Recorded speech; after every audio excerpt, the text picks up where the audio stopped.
It was a challenge. We've never done anything as large as the Iraq program ever before, and we had not really planned for it. The interagency had done some significant planning in 2002, but that was superseded in January of 2003 with National Security Presidential Directive 24, which put the Department of Defense in charge and created the Organization for the Reconstruction and Humanitarian Assistance of Iraq, with Lieutenant General Jay Garner in charge.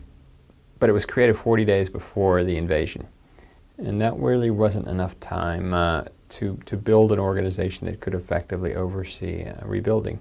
But the key point is it wasn't the plan. The plan was liberate and leave, not occupy and rebuild. And so when we shifted to occupy and rebuild in April and May of 2003, there really wasn't a structure in place to sustain that. And that's led to a lot of challenges.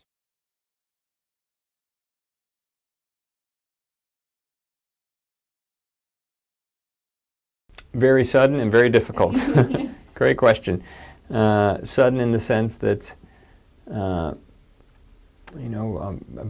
the second week of April, Ambassador Jerry Bremer got a phone call from the White House inquiring of his interest in leading something called the Coalition Provisional Authority in Iraq, and he was within a month appointed to head that new entity that followed on the Organization for Reconstruction and Humanitarian Assistance.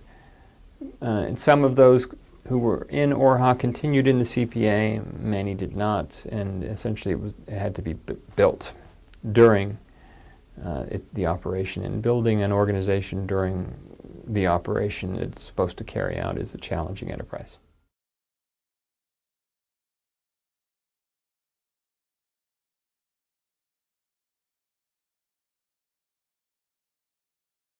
Yes, no doubt about it, because we would have been planning for the mission we did.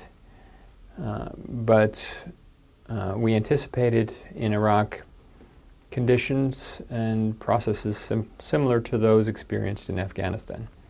And that's not what happened. I mean, that's just one of 10,000 differences between the two countries, and it was a presumption, not surprisingly, that was rebutted by facts.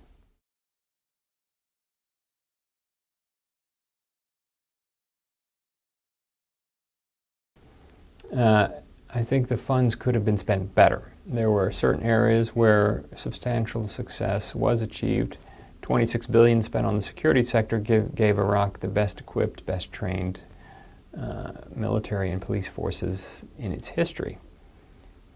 But a lot of governance challenges continue today because of the lack of, I think, coherence and success in the $8 billion spent in that field.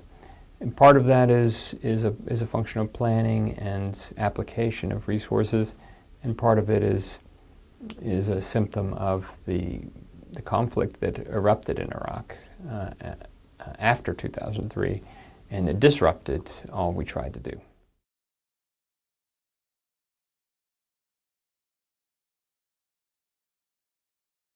Operating in a war zone, first of all. Second, cash. It was a cash environment.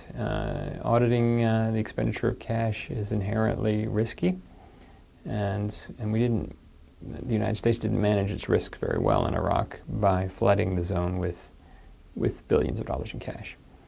That combination of chaos and cash led to a lot of convictions from our work.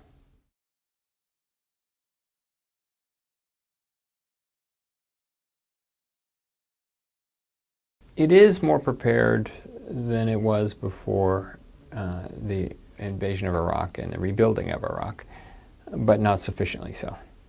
The reality is hundreds of thousands of people served in Iraq, tens of thousands in the rebuilding program, and thus there is a substantial contingent of personnel within government and out of government in the private sector who have deep experience from Iraq. But there's no structure for capturing that experience and applying it to the planning in future execution and oversight of stabilization and reconstruction operations when they occur again, because they will.